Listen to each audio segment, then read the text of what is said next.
Mortal Kombat's bad. It's been ruined forever. We don't know that. I can still be right. I can still be right.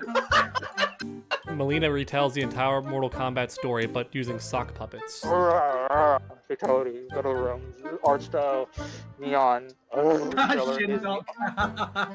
This is Shin knocked by Johnny.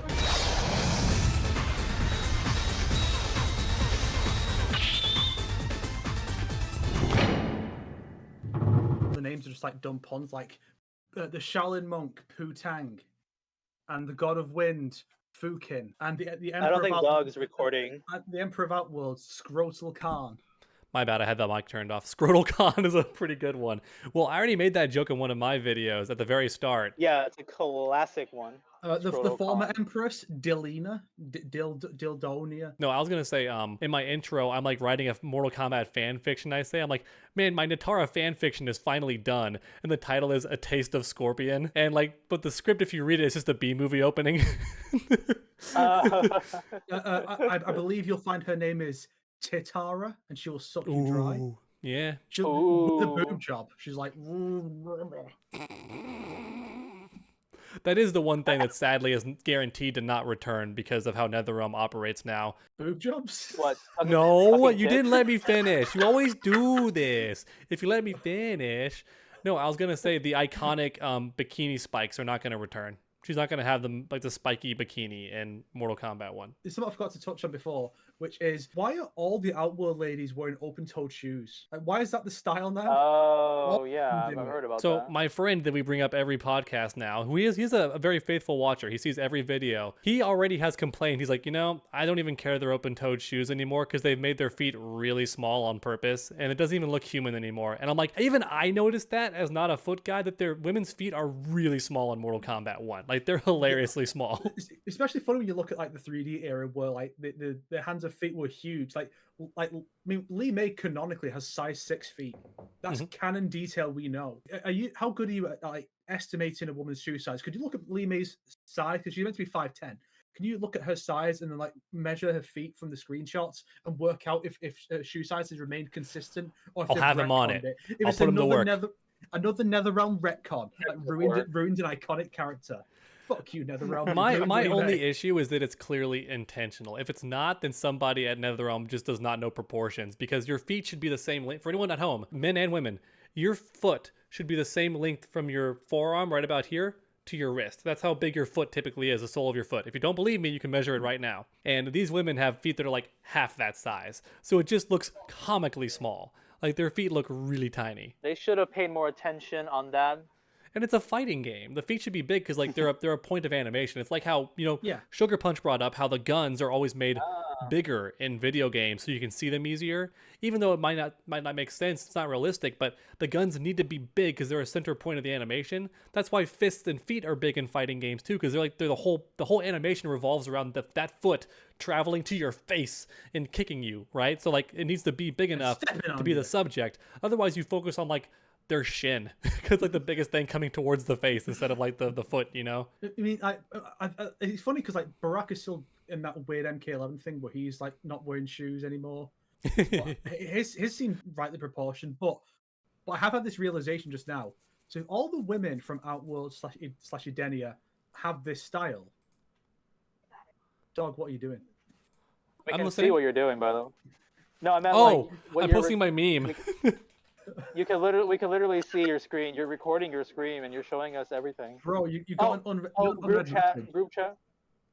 What was that? What feet pics? Is that a folder that says feet pics? 18 plus feet pics? Which picture is funnier? Is it funnier to see like Sub-Zero and Scorpion in the picture, or is it funnier if it's just smoke? Just smoke. I think just smoke is funnier. Okay. I feel like the Scorpion Sub-Zero one should be reserved for a different meme. I don't know what it would be. So, finally, back after like 20 minutes, you guys can see what the actual thing I was going to say is. So, with the whole thing of all the Edenian Outworld women have got these open-toed shoes. That's the style. It's just an observation. I'm not saying that it's good or bad, because people will do that. They'll say, "Oh, you're making an observation. Well, you hate it." No. I'm just making a neutral observation. Shut up. So neutral observation, that's how it is. Does this mean that we're also going to see Sindel's feet? Oh. Very likely. Really amps up the step on me mommy energy she'll carry. She does actually step on you in Mortal Kombat 11, straight up with the heels. In Mortal Kombat 11, she was pretty much the only sex appeal like character, right? Like the one that actually leaned into that. Yeah, of the women. The men, you got like Johnny Cage, and he's a sexy man. Let's be real. He was so hot. Young Johnny Cage was ridiculoly hot. Honestly, I think Dilf Daddy Johnny Cage was hotter. Well, there you go then. Snake to say there you go. Snake likes when the faces have some mileage on them. Age like fine wine. Johnny Cage probably does. Like, he's got Hollywood money. Bro. It's not crow's feet, it's human feet. That's what the action is. You would be shocked how often that point still gets brought up in the comments section whenever anybody watches my video about, like, the hypocrisy of covering up the women to be, like, less, like, generic and stereotyping of the women, but they all wear heels, including fucking Devora has, like, mutant heels, and Frost has robot heels. And there's always that one comment going, well, as we clearly see in Sindel's Fatal Blow, heels can be a really good part of combat. Very useful. And my response is like, you do realize she's carrying a giant spear. Yeah. But the point is, like, it's fantasy. There's also a question of, do any of the other characters explicitly stab you with their heels? Scarlet and MK9, but that's it. Only Sindel. Yeah, so Sindel's the only one who needs them. Scarlet and MK9, but that's it. Like, I can make the argument, Melina can have them because Melina's trying to, go with the whole sexy thing. She's trying to make her legs look really good. Why did they add heels to Frost's classic outfit when it didn't have them when it doesn't have them originally, or with her default cyber form? Chronica wears high heels as well. Cetrion has them. Cetrion has them, even though she was clearly designed to be barefoot. Yep. Because that's when that intro where she steps down and grass comes up.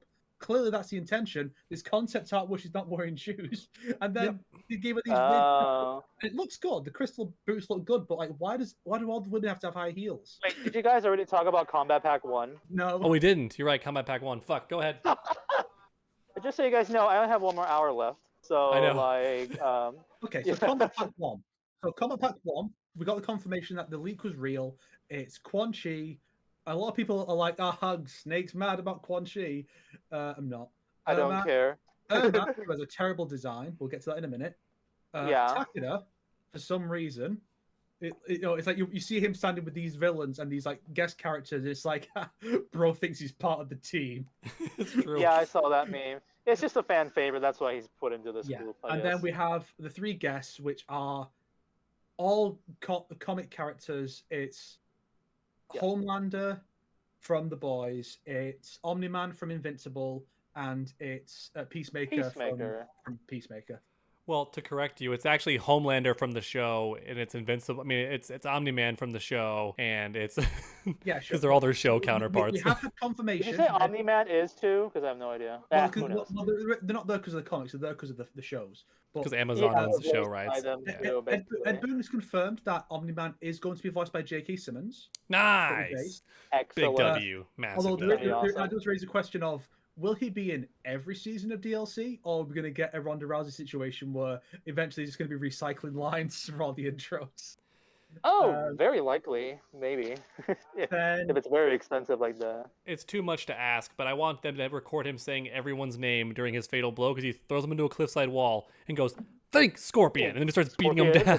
Sure, that's a victory pose he'll do. He'll just go up to him and go, "Think!" The issue with that is, like, he's got a cameo next to him, I would appreciate it if he does say "think" to like every single character. Like, think Scorpion, think Sub-Zero, think Smoke. Make it a victory animation just in between rounds. He could do that. If they don't go all in, shit. So let me ask. So do you guys want to talk about the guest characters first, or the Mortal Kombat characters first? The guests, just to get that out of the way.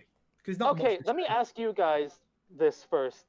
Did you see all the 3 shows? Like, each of you guys? Oh, I've seen all of them. Yeah. I've seen. You didn't see any of them? I've seen 1 episode of Peacemaker, and I'm planning to finish it and also watch The Boys, but I've not actually seen anything other than 1 Peacemaker episode. Invincible? Did you see Invincible? Really? Oh, it's so good. Oh, did you see the Suicide Squad movie then? Yeah. Okay, then that's already like half of Peacemaker at least, because for what you can expect. I watch all of them too. I'll say this for my opinion, I love all three characters. Like, as characters, like, they're great in the shows. I really love them. I don't love them as, like, fighting game characters because it's like what they can do. Obviously, the Omni-Man and Homelander thing people were mentioning is like, oh, they're just Superman clones. And, like, for the most part, like, in their, like their powers, they are. And so I have to think, like, how would NRS have to, like, think of these, like, really creative moves in order to, like, make them stand out or be more interesting. I think what they have to do is probably reference a lot what happens in the shows and stuff like that. What's up, dog? It's really weird that they chose to put both in one combat pack. It's like, imagine if MK11 had been like Sector and Cyrax in combat pack 1. You're like, both of them? Really? You couldn't, like, save one for pack 2? Well, here's what I wanted to say. Sector and Cyrax should be together, though. Oh, let me say one thing, though. Oh, yeah. No. The reason why they're both together, well, screw you. The reason why they're both together is because NRS love doing these sort of things where they pit two, like enemies or, like, big deals in, like, the movies together. So MKX, it was Alien versus Predator. MK11, it was Rambo versus the Terminator. And so Omni-Man versus Homelander is kind of a popular thing. Like, it's a big old recently. meme. Yes. Despite it not even being close, but with the examples you provided, they didn't release in the same packs. They all released in separate ones. That is true.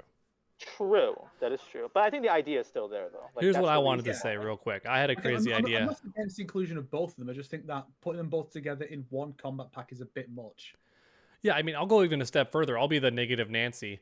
I think having Homelander in the game already makes Omni-Man redundant because despite Omni-Man being inspired by Superman, he's actually missing a lot of the powers that Superman has. Omni-Man can just fly, he's really durable, and he's fast and strong. Yeah. He does not have heat vision, he does not have frost breath, or any of that, where I'm pretty sure Homelander, it's implied he can do the frost breath, but he's never done it. And in the comic, he actually has one power that Superman either does not have or never does very often, so I don't know about it. But in the comic, he has one extra power, which is super screaming. He can, like, explode your eardrums by screaming, just like Sindel. Oh. Yeah. Well, Superman can kind of do that because he defeats Darkseid by singing at, like, a certain frequency to destroy his essence. I guess. Yeah. Interesting. That's awesome. That was Final Crisis. That was the one where Darkseid wins and Superman's like, I'm going to sing till you die. And it works. Interesting. But I wanted to say the cool idea I had was that Omni-Man should have this for a move, either a special move or for his throw, where he grabs the opponent and throws them off screen, turns around, and then catches them because he threw them around the world. Because he plays baseball with Mark in the show, and they throw the baseball around the world and catch it. So he better have that. Oh, yeah. That's a good one. That's a really good yeah. one. By the way, that's because Snake hasn't seen them. Let's keep the spoilers to a bit of a minimum. But that's okay. That's like episode 1. Yeah, that's an episode 1 thing. That's totally fine. Yeah, I'm sure we'll have to get into spoilers like when the characters release. Which, by the way, the fact that we have season 2 of Invincible premiering in November, gives us an idea of when that character is very likely going to be added around that time for marketing purposes. Because they did it with 11, but they couldn't do it with Joker because of Terminator, but they did do stuff like that. So November, that's when he's going to release, which gives us a bit of an idea of what order it's going to be. So he's probably going to be like the second DLC character. Yeah. The one potential I can see with, like, Homelander and Omni-Man is, I don't think they're going to do this, but they could reference, like, their teammates, because both of these superheroes, like, they have, like, teammates. Homelander has like the 7. Maybe he can summon them to, like, help the Deep and stuff like that. Omni-Man has, like, some helpers too, or references in the show that could make it more interesting. Because now that I think about it, NRS really has a lot of Superman clones in their games, especially in the Injustice series. Superman, Supergirl, Shazam, Black Adam, Zod. How dare you? Which I'm just saying, like, ability-wise, but gameplay-wise, I think they do a pretty good job sometimes differentiating them. Like, okay, how do we make Zod different from Superman? Oh, I know. Let's bring is it called the Mirror Dimension? Was it the dimension? Thank you. Let's take the Phantom Zone and just put it in his moveset. That's pretty cool. That's a pretty good idea. So I hope they do interesting things with Omni-Man and Homelander in that aspect. I just don't know what Omni-Man can do. That's like, I don't know what he can do. It's just not, I'm really strong and I can fly. The best I can figure is that it would be like Omni-Man is a bit more of a zoner with heat vision, and Homelander with that, and Omni-Man's more of a rushdown. Mm-hmm. Or alternatively, or maybe it'll be that Omni-Man has, like, god tier aerial play. whereas Homeland is a bit more of an combos. That'd be a good point. Yeah. Aerial play. Go. Where he just stays in the air for a lot of his combos. Yeah. That's a good point. So it is a daunting task to be like, how can we make these two characters as good as they can be, but where one just can do more stuff than the other? Like, it's a tricky proposal. Can we all agree though that almost nobody's talking about Peacemaker in this podcast because like we probably all agree that Peacemaker is the weirdest inclusion? I disagree. I feel like I think it makes the most sense, to be honest, because I was about to get the Peacemaker. He's not like a big Superman dude, and also he's a DC character, and also NetherRealm loves putting in the gun character. So if you're someone who's into like RoboCop and Terminator and Rambo, this is the character for you. Plus, it's also a great excuse because it does look like it's John Cena's face, and obviously, why would you put Peacemaker in if you don't have John Cena doing the voice and face? So they do that, and then they could give him a striker costume. John Cena as Curtis Stryker, whether it's a Premier skin or not, do that because it just works perfectly with his moveset, and it's John Cena, and people could be like, that's really cool. So let me say something about Peacemaker, because like I saw the leaks early on, so I knew Peacemaker was going to be in this game too. Yeah. I think that, and also right after watching Guardians 3, kind of inspired me to go watch the show, because I was kind of interested in seeing it, and so many people keep complimenting it. I hear about like every month, oh, Peacemaker's good. Oh, Peacemaker's good. Oh, Peacemaker's just fine, I'll watch it. Oh, it's really good. I really like it. They should have put Vigilante in. Missed opportunity. I mean, people don't really know him, sadly. But yeah, in the show, the reason why I'm a little bit more hyped about Peacemaker compared to the other two is because there's a lot more potential that he does. Because in the movie, he is more of the gun guy. But in the show, he uses the guns a lot less, and he actually goes more hand-to-hand combat. And the really fun thing about Peacemaker is it's revealed in the show that, like, his helmet, he has like multiple different versions of them, do stuff. And each helmet can do something different. So I feel like with that idea, there's a very obvious fatality. If you've seen the season finale, you know there's that one, the way how a certain character defeats the final boss. I want that to be a fatality, if you know what I'm talking about. Sure, yeah. I totally forgot that his helmet can do cool shit. Yeah, like there's a lot of potential, and he has a lot of close to hand-to-hand combat in the show too. So I think there's a lot of potential for Peacemaker. Now here's one of the questions. So they've confirmed that there's going to be DLC cameo. That's right. There's probably going to be a decent shot that's at least one or two of these is going to come with another character from the respective series as a cameo. Like, I'm sure it won't be Invincible, like the main guy, but like someone else who does kill people could probably show up via cameo and just like get a fatality in. But Invincible, yeah. I don't think they mentioned there'll be costumes, which would be another way they could do it. Like, it could be like, well, bring in more characters from the boys as costumes for other characters.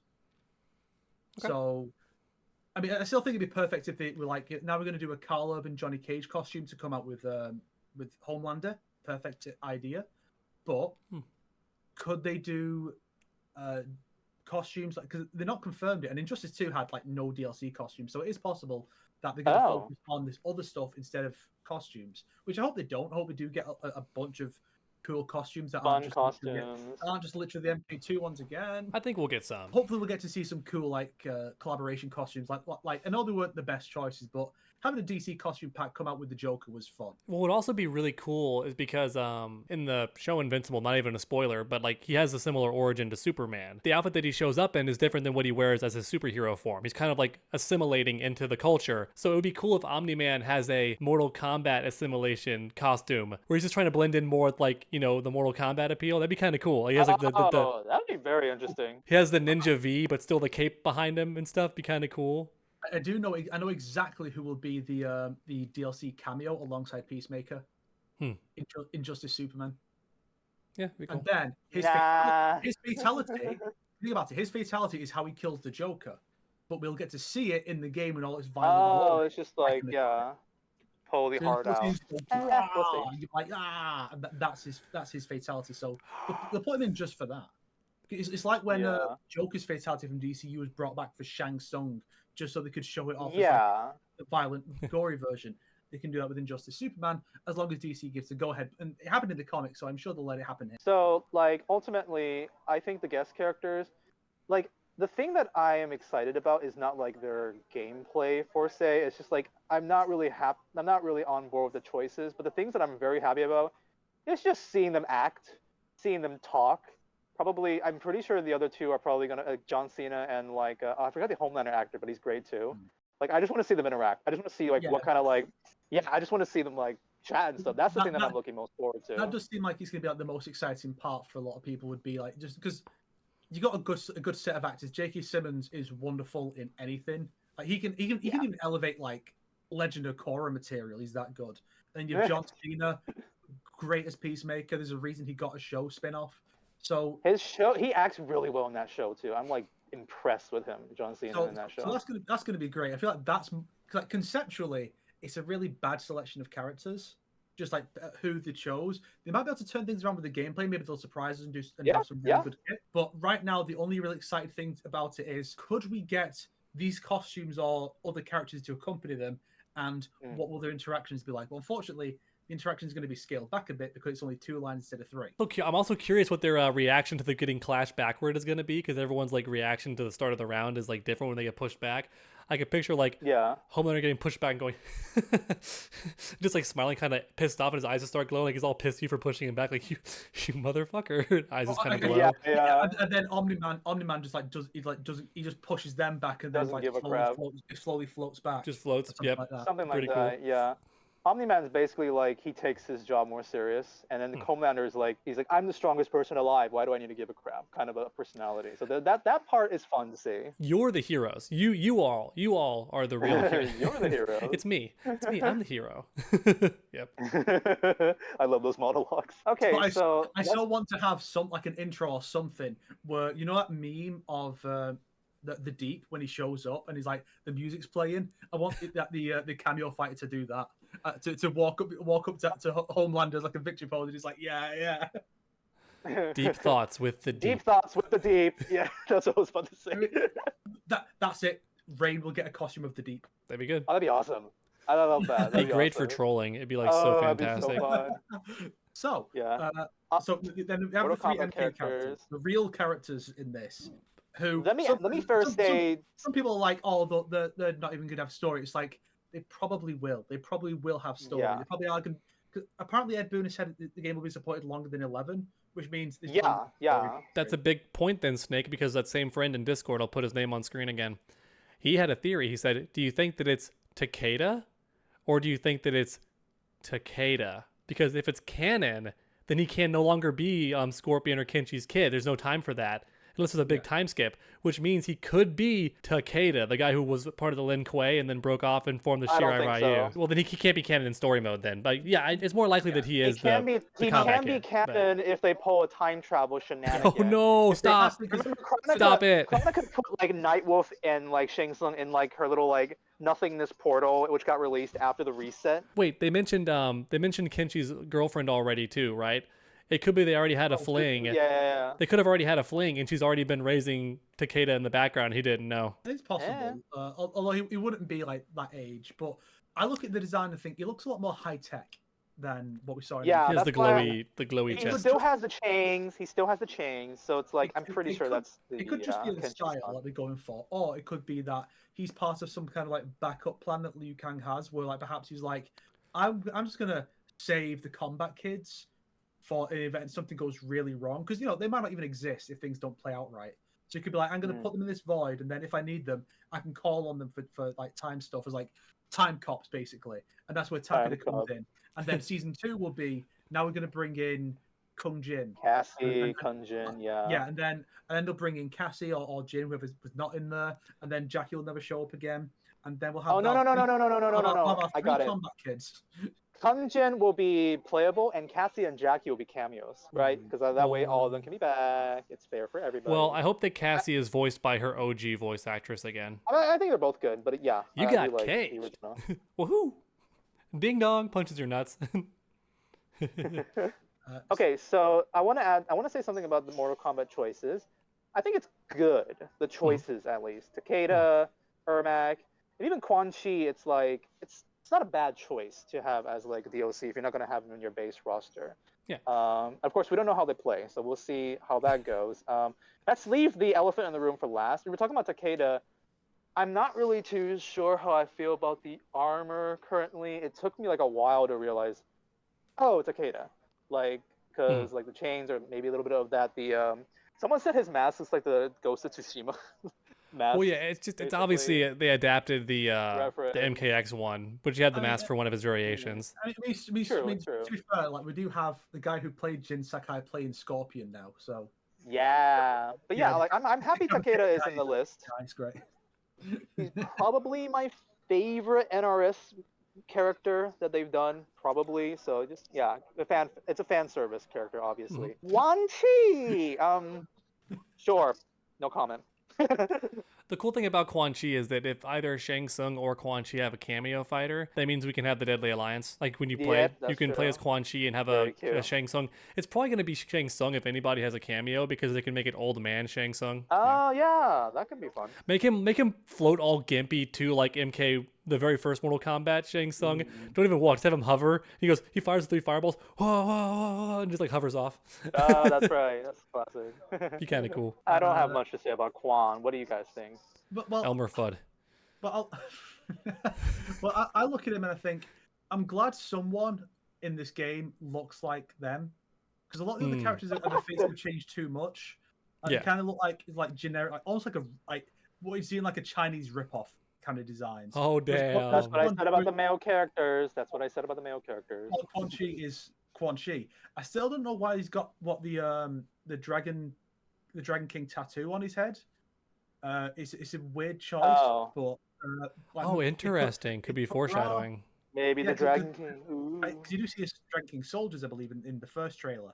So the Lin Kuei trailer. There could be an explanation for it, but it's just kind of ironic that I'm like, the guy who's like railed against him not changing his design for over a decade, being like, I'm happy that there's some consistency with this specific character. Holy shit! Because it really was the issue was like it was the same outfit every time. But now he's got a new outfit, and it's an okay one. It's fine. It's whatever. I think it looks better than Yaz base outfit. Yeah. At least you don't see his nipples this time. That's good. What a downgrade. I made the joke in my video that he looks like, in between games, he got roasted in MKX for being too extra, so he took off just some of the accessories. Because it's still very much his MKX look, but it's not quite as spiky, not quite as BDSM-y. And he's like, fine, I'll go back to Hot Topic and return these. That's funny.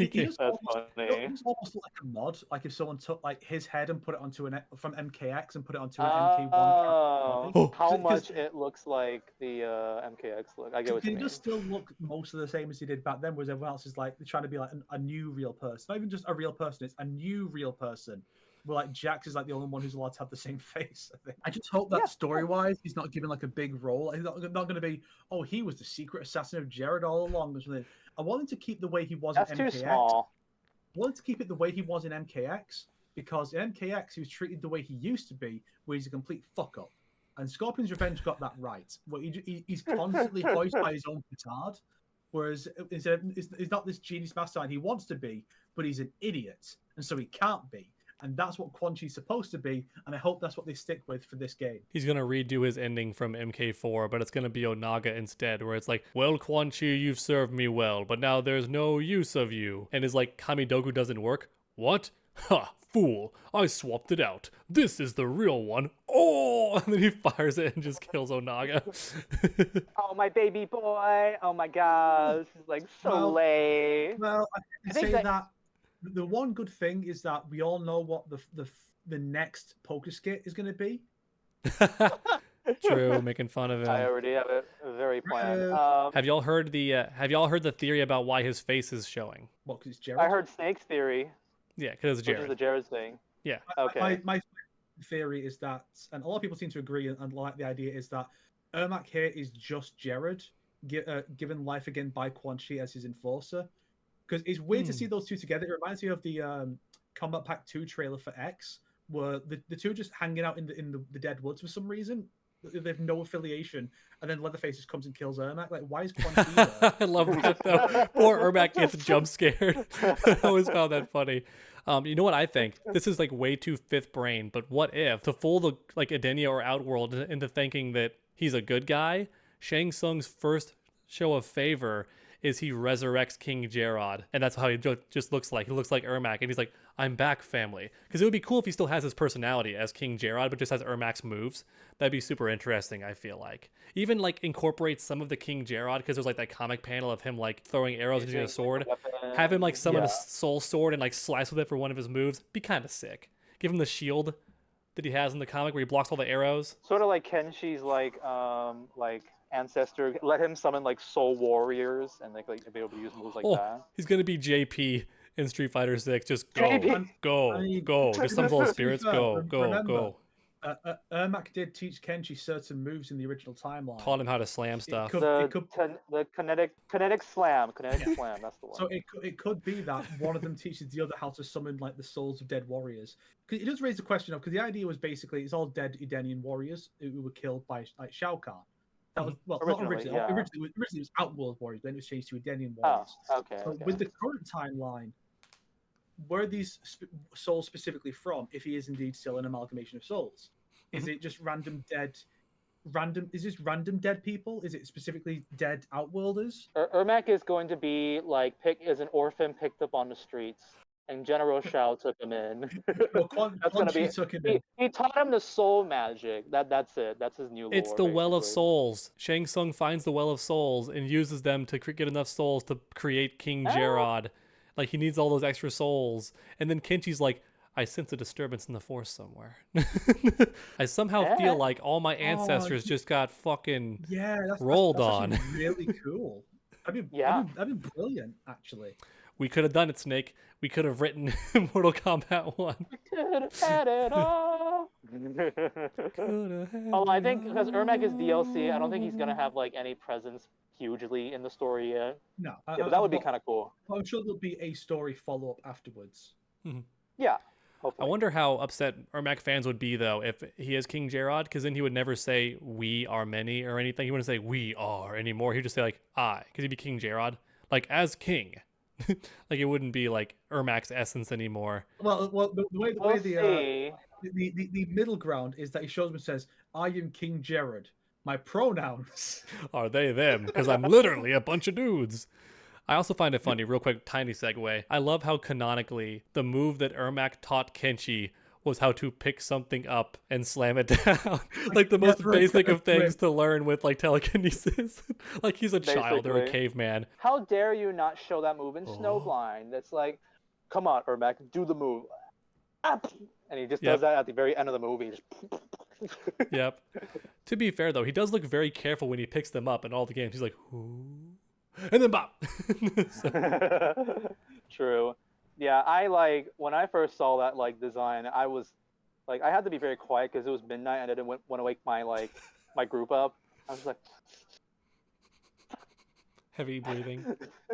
Somebody saw his MKX design and said, "Hold my beer." Somebody saw his MK11 design and was like, "Scrap it." Yeah, it's like, it's one of the reasons I look at it and go, when people say that NetherRealm listens to the fans, I'm like, do they though? Because like people were very vocal about the fact that this was one of the best designs he's ever had, if not the best. And then they're just like, you know what? Let's not do that. Let's base him on that Mummy DLC Halloween costume he had in MKX. That's the one people want to see. Even like Warner Brothers like reposted like that Ermac like art, like official Ermac artwork, so people could see what he looks like. Oh, here's the full design of the character. Wow, it's so cool. And then like, what was it? I remember, Dog, you once said, I was saying like, oh, I can't wait to see this Ermac design in MK, like the new next MK game, and you literally denied that. You were like, you think they're really gonna do that? You think like I don't know, MKX story mode like costumes? Do you think they brought them into like the next game and stuff like that? Do you really think they're gonna bring MK11 Ermac in the game? I'm like, well, of course they are. It's such a good design. And you're right. Well, don't forget that my expectations are always like on the floor for everything, not just NetherRealm. Because don't forget, I was the denier that they'd make a story mode expansion. I thought it would never happen, and I was wrong. So I can definitely be wrong. I said nope, they're not going to do that. It's too much work, and it doesn't make very much money. Like DLCs make money, but like not enough to warrant making a whole second game. Technically, with how long the story mode is, you know. And they did it. I was like, oh, I was proven wrong. I can't explain it, but something about this slightly angular look to Ermac's face, it reminds me of Cade 6 from Destiny. I don't know why. That's the image it puts in my head, like some Destiny character with like a mask and a hood. That's the vibe I get from this Ermac design. It's weird. I did see photoshops of people just like photoshopping a mask on him. It Yeah. makes him look like 10 times better. Even though I still wish the costume was more interesting, the mask fixes it like a lot. Yeah. I'm sorry, like Ermac. Yeah, you really gotta do this. You gotta. Well, because like MK1, we've all probably noticed, has very straightforward designs for most of the characters, like more simplified. There's probably why, yeah. And that's why Ermac had to be dialed back too, because the MK11 one is more like, it honestly fits better in MKX when they were like way over designed. Like everyone had a bunch of shit. That's how Ermac looks in MK11. I think, okay, but the thing is, it's not out yet. Like, we could have another Joker situation where they're like, we're sorry, we're going to yassify Ermac before he gets released. I feel like something like that's going to happen. Like right now, if you search on Mortal Kombat, the trending topic is like Li Mei, Tanya, and Ermac. Yeah. Like Ermac is trending for how bad he looks. Like damn. Like people, like the majority of people do not like Ermac's design. But basically, I was gonna say, imagine that he already has the alternate. Like he already has that MK11 costume as an alternate, and they already had it the whole time. But then the question would still remain: why the fuck didn't you just show that one in the combat pack? This design is a lot simpler, and this is just a CGI trailer, so it could be. Yeah. We don't want to make the super detailed model just for like a 10-second trailer, so we want to have something bigger. Something I hope they do is that if they do more combat packs, I hope they do like they did with Injustice 2, where each pack is like, oh yeah, the new guys just beat the shit out of the old guys. So you just have like shitty Ermac just like defeated on the floor, and then like someone way cooler just stepped past him to go and fight like Takeda or something. Right now, there's the new Omni-Man meme where he just looks back and says, "You should have never been born," or something like that. Isn't that the new teaser? So that's Combat Pack 1. Well, one last little funny bit I want to mention is that someone on Twitter proposed the idea that they should put the bride from Kill Bill in it. I think that should be a good fit. Oh yeah, I don't know how well she would work as like an actual fighter because of the fatality that can be done. So I don't know if Uma Thurman would be okay with that. But I do think she has a perfect fatality that is very much in line with the direction fatalities have gone over the last couple of games. Yep. And the general aesthetic of the game, because in the I believe in the second movie, there's a character whose eye she plucks out. Oh, that one. Okay. Because remember, in MK11, half the fatalities involve eyeballs flying out, so she plucks it out, and then what does she do with it?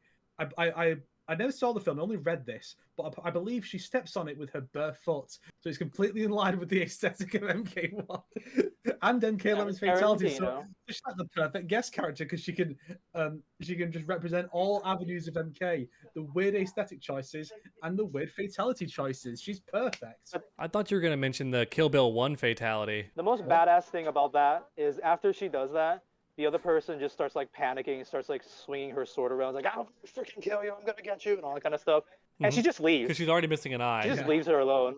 She's just done. It's like she doesn't like kill her or anything. She's done. She just leaves. God! if they did do that, you know what the reveal trailer would be?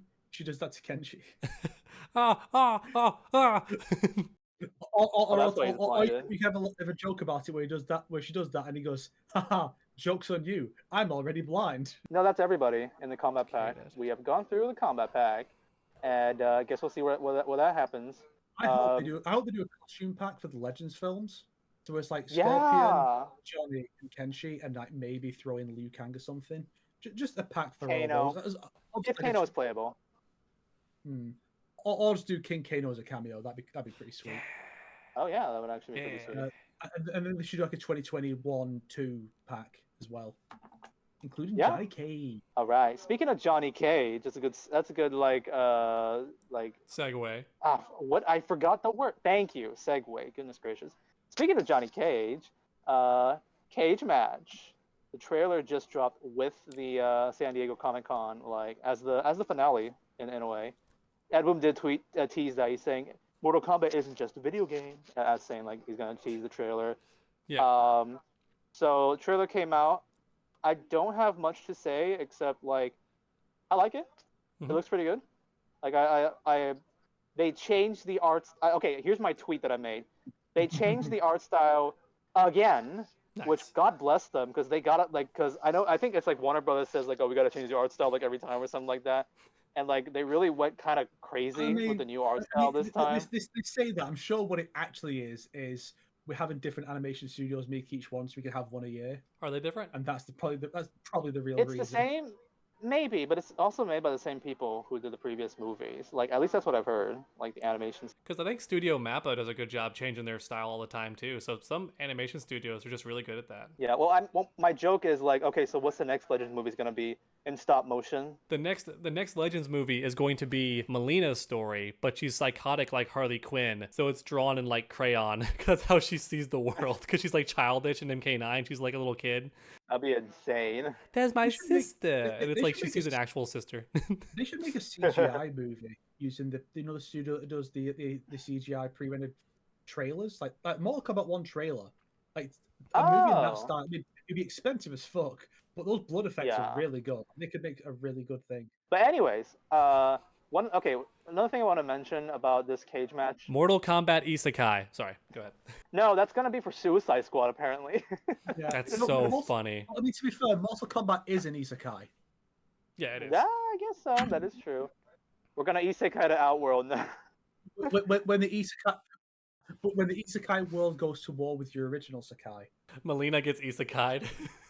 So one thing, the major thing I want to point out about this new trailer is the fact that I was watching this and I feel like this Johnny Cage feels quite different from the previous two movies, in my opinion.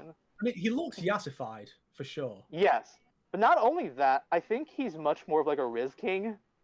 Like, cool. I think he's much more of like a woman's man kind of a situation, because you see like in the beginning of the trailer, he's like shooting photo shoots. He's like getting the ladies. He's like trying to like do all that kind of stuff. And like compared to Legends movies, it's just like, okay, he's a goof. He constantly goes for like funny oopsie doopsie jokes and all that kind of stuff. But I don't know, in this trailer, he just seems much more like capable. At least that kind of gives me the impression of that. It seems more like adventurous. It seems like an 80s star. Yeah, he's in his element now. Before he was trying to hit on Sonya Blade, who's like borderline asexual. So that's already like really hard to pull off. And like the Outworld girls don't want him because he's a gross Earthrealmer. Got cooties. Now he's in LA where everyone's like super shallow. So as long as he's wealthy and hot, he's gonna get all the ladies. Yeah, at least from what I've seen in the trailer, it's because, you know, the movie could change everything about that. I will say I didn't really laugh, sadly, but more importantly, I didn't cringe. To me, that's the more important thing. Nothing really cringy. That's a good way to put it. That he's not. Yeah, right. Johnny's he's not cringy yet. He's just not funny. Not yet, at least from what I've seen from the trailer. In hindsight, the biggest joke is that Ashura steals his motorcycle and knows how to do that because she's from hell. Who taught her how to? Where did she learn motorcycle school? Those things aren't exactly easy to understand when you first get on them. It depends how long she's been in Earthrealm. Yeah. Yeah, it depends on what they're doing with her. Remember, the plot of this movie is like Johnny Cage going to save like Jennifer Grey, and she shows up for only like 3 seconds in the trailer. So yeah. I think they're still hiding a lot of things in this movie. Fun fact, by the way, for this vacation, I remember last time we were on this podcast, I told you guys I had to do a lot of research for this movie because Jeremy Adams is like, oh, this is a Shane Black Mortal Kombat movie, and there's like Jennifer Grey inside of it with mythology's lore. I watched Dirty Dancing for this movie, and I watched like Lethal Weapon 1 and 2 just to understand a bit more like what to expect from this movie. All good movies. And I'll say this though, I will say this though, Dirty Dancing, I guarantee you there's going to be a lot of at least some references to that movie in this one. Yeah. Not just because of the dance move, but more specifically because of like the character Patrick Swayze like plays in that movie. I mean, should I say it? Should I? You know what? Okay, here's the exclusive information. Do you know what? So in that movie, like Jennifer Grey is called Baby, and he like meets the guy Patrick Swayze. He's a bit of a rebel, but also like he's sort of a dancer. Yeah. But yeah, it's an enjoyable movie too. But here's the thing: do you know what Patrick Swayze's character is called in that movie? Johnny. Yep. Okay, fair enough. So that kind of indicates me like, I wonder if that's one of the reasons why they specifically got Jennifer Grey. So it's possible that the film will end with her making a movie inspired by these events, but like toned down.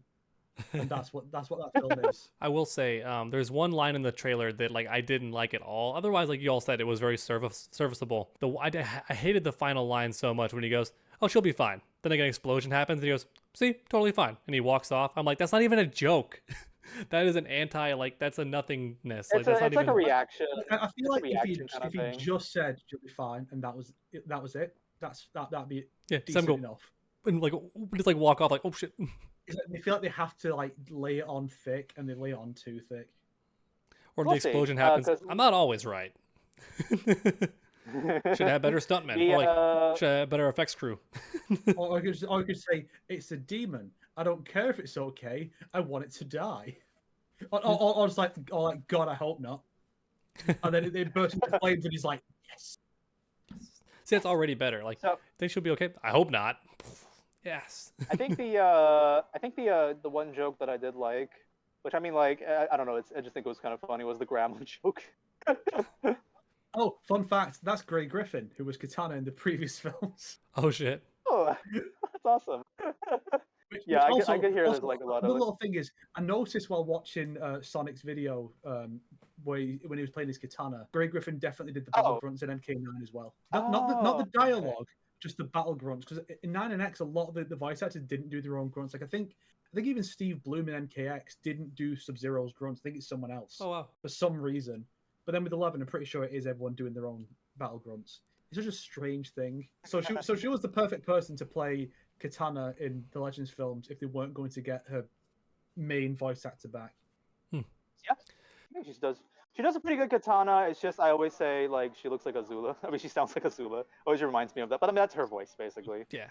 You notice something in the trailer? Of course, yeah. Snake and I both noticed that the trailer may show like an important character's death, like right in your face, and it's like... I know what you're talking about, because right after that character dies, then we see Jataka attacking, and it's like, huh, both have white hair. Huh. And it sure would be a shame if that's actually just the death revealed, because she's like one of the only 3 Mortal Kombat characters in the movie. Well, I mean, Jataka and Kia are both the NetherRealm, like, Shadow, what was it called? Shadowhood Brotherhood or something? Like characters. Brotherhood of Shadows that are like teased, which I still find it so bizarre if Serena is not going to be in this movie. It's just like... Serena doesn't get to be in anything. Like, NetherRealm or Warner Brothers does not like Serena. Doesn't get to be in nothing. I mean, she was in the arcade ending with Kabal. That's such a funny... That's got to go down in history of one of the most random references ever. What if Serena is not in this movie because they don't want to kill her off? Because she's not evil. We can't kill her off. Then don't kill her off. Like, there's no rule saying that she has to fucking die. That's the thing is, like, are they going to merge Ashra and Serena into a single character? Well, that's the thing, though. It's like, will it be Johnny with Ashra, or would it be Johnny with like Jennifer Grey? Well, I think Ashra is gonna be like the helper, like the buddy, the partner in the movie. That kind of gives me that feel. Yeah. Shit. Which I will say this though, by the way, congrats Ashra fans. It's like they remember this character. There is a bit of a concern that is she gonna be like dead serious all the time? So it's literally just Johnny and Sony's dynamic, but with a different character. Well, I mean, Ashra would be more of like a outsider kind of personality, where Sonya is like, I'm military, I know what's going on. Where Ashra is like, I'm like kind of like Wonder Woman from the very first movie kind of situation, where it's like, what is this human kind of a thing? But I mean, the fact we see her like jumping on Johnny and then getting up, and the next thing we see is her on a motorbike. It's like I wonder. Yeah, they'll probably have like a conflict at the very beginning. And it's like, will there be enough time to give her some focus on doing anything other than being serious and doing the plot stuff? Yeah, I would really appreciate if she tried to make jokes, but because she's from hell, she like fumbles the bag each time. That'd be kind of cute, like Starfire kind of humor. Like whenever she tries, she's like, "Is that how you Earthrealmers say see you later?" Or I don't know, something stupid like that. It'd be kind of funny. Yeah. Or like when the explosion happens, she goes, "Toasty," like not just Johnny, like Toasty. That'd be kind of cute. The shoot. Oh, one thing I also did notice in the trailer that I thought was pretty cool is the X-rays are back, and they really stylized it this time, if you noticed. I might have brain farted and just not even noticed them. Well, I think Johnny like hits Shinnok, and he turns like it shows like a light blue like skeletons inside of him, really stylized like X-ray. Like 80s neon. I've actually got the trailer up, so I'll show you now. Yeah, the neon like shenanigans.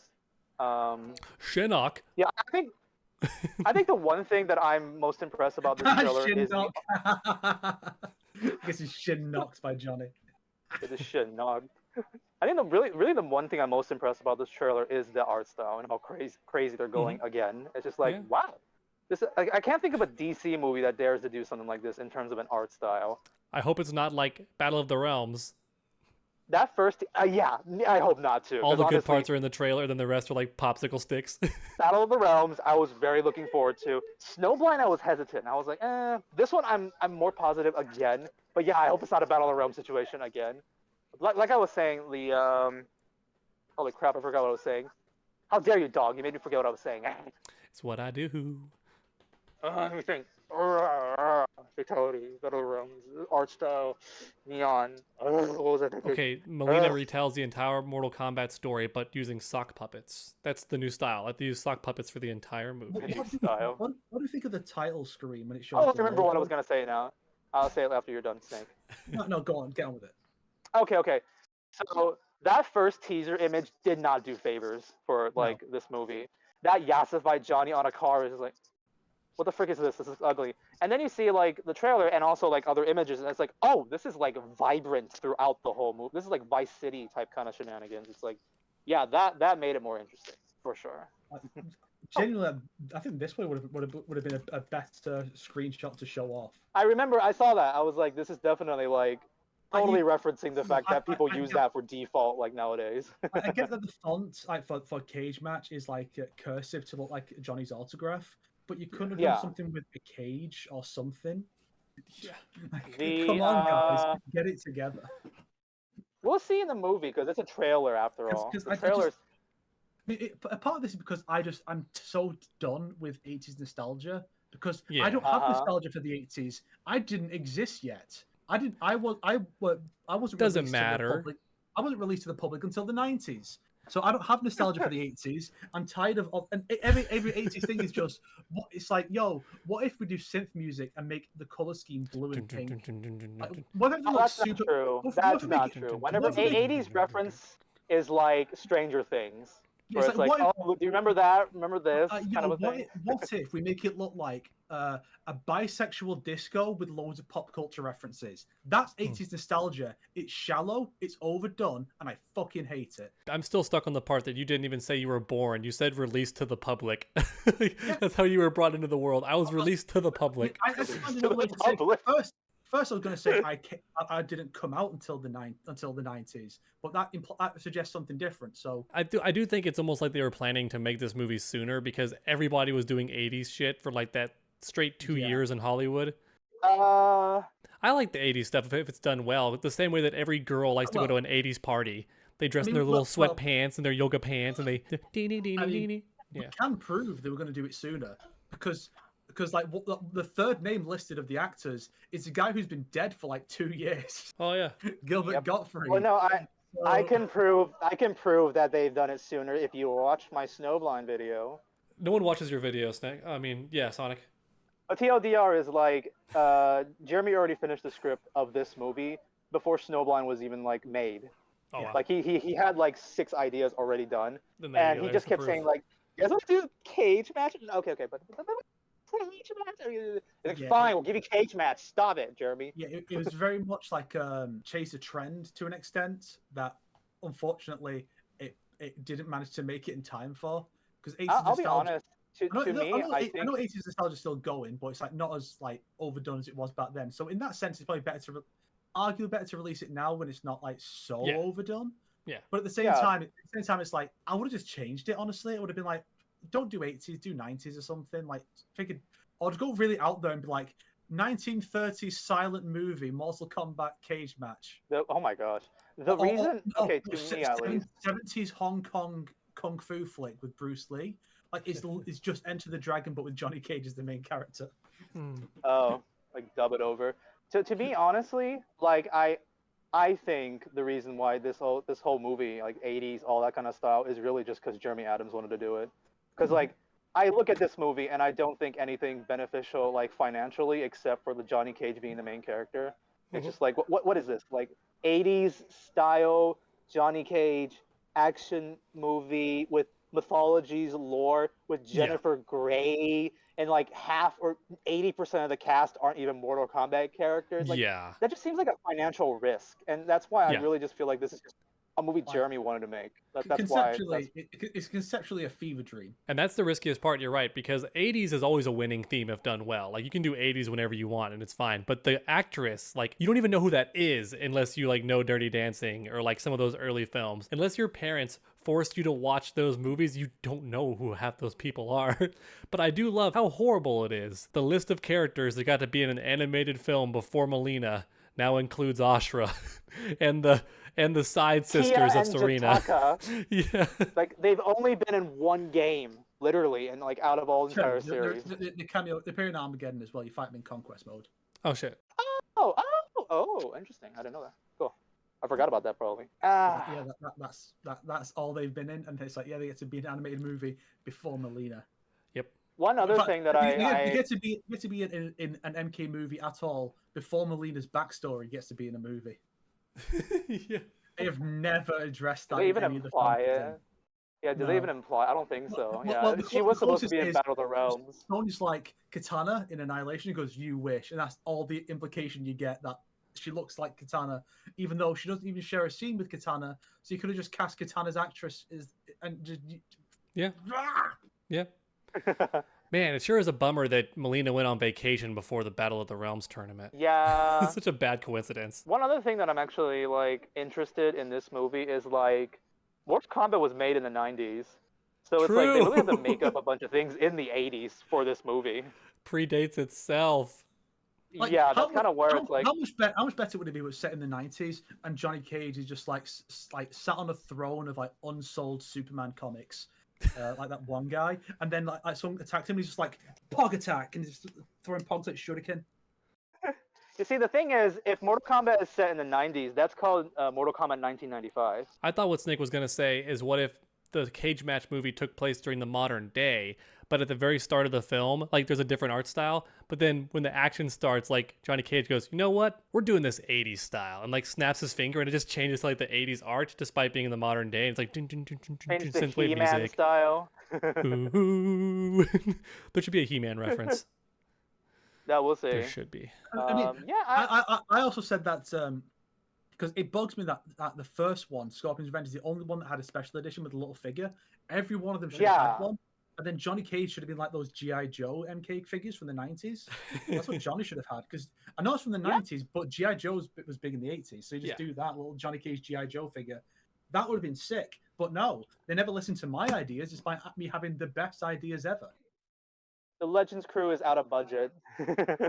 Since you mentioned the G.I. Joe reference, in the 80s, every cartoon ended with like a real world scenario and a life lesson that was completely separate from the plot. So there should be a moment that happens like that in Cage Match out of nowhere, where he just like walks into frame and he's like, remember kids, stealing a car is never okay. Or kids, remember, whenever you're biking at night, always wear reflectors. Johnny Cage. I think, you do that like after every fatality, like that's the tie into like every single death. Like, a villain, there's like a motorbike chase and the villain gets like the front wheel gets jammed and they slam the face right into the ground and the head explodes and Johnny just walks into frame. Remember, kids, road safety is important. Like, always wear your seatbelt. One last thing I want to mention about the Cage Match is the cover. So, because I do think the cover looks like pretty epic. I do kind of like it, but like you guys mentioned in Discord, Ashra and Kia do look like they got like photoshopped like onto. They were all drawn separate and then added in. Yeah. And here's the funny thing, by the way, you're right. Yeah. Oh, I know. There is a version of the cover without those two. Yeah. And it just looks good. Yeah. Like, you guys are right. Ashra and Kia, like, there was another version of the cover without those two. And as a photoshopper, I was only half joking. It's funny to think there was a Mortal Kombat movie where they had a poster and like, this is good, but we need something else on the poster to help sell the movie, and they chose Ashra the audience. They chose Ashra and Kia to put front and center to sell a movie. Don't underestimate the Ashra stans.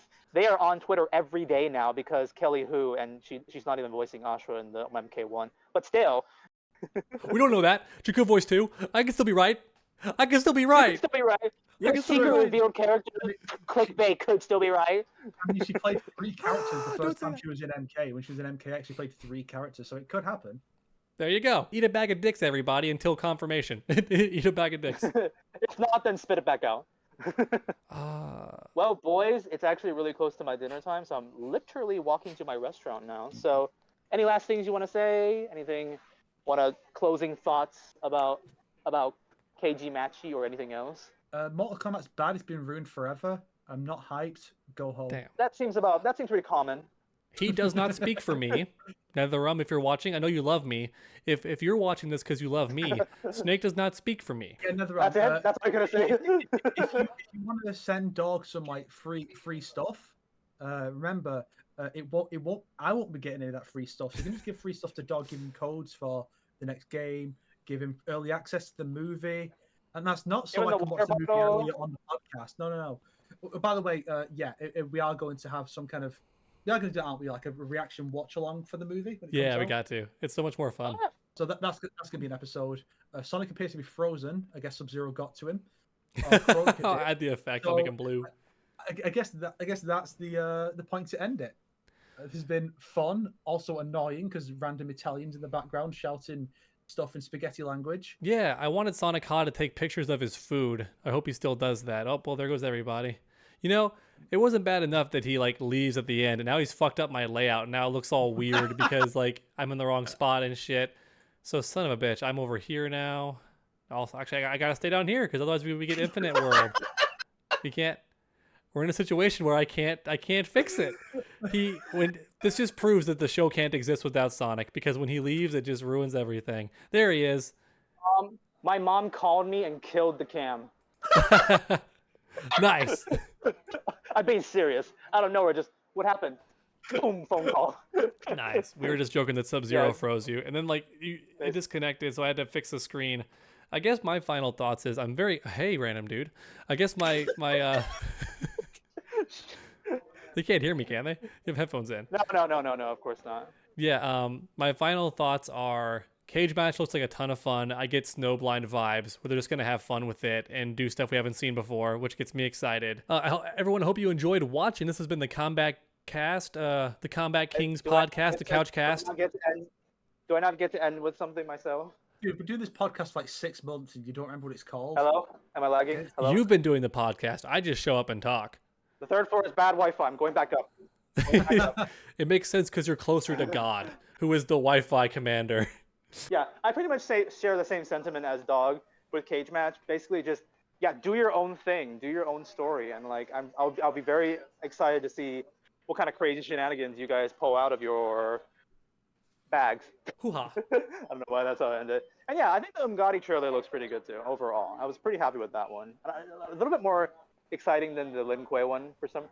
So to summarize, Sonic. All right, Sonic I'm gonna be going back on my cruise ship trip now. I guess I'll see you guys if possible in August. Dog is like just hanging out, saying, you know what? Some things are good, some things are bad. He's not as easy to please as Sonic is, but you know he's got some hope. And I'm just like, nah. You got a movie with a cringe guy as the main character. Then you got a bad set of DLC characters, and then you got Tanya looking like that. Jesus, this is a travesty. Bye. What was it like? Jimmy Neutron mean? This is the 7th time you presented that to class, Snake. I will destroy you. I picture the bird telling the jokes, and they go, "Boo! Get new material," and all the cards say the same thing. It's like Snake being mean about Mortal Kombat. He's like sweating. No. The version of that meme is it's like "Boo! Get new material," and the bird is NRS, and it's like MK1 and 2 characters again. Don't point your finger at me, you son of a bitch.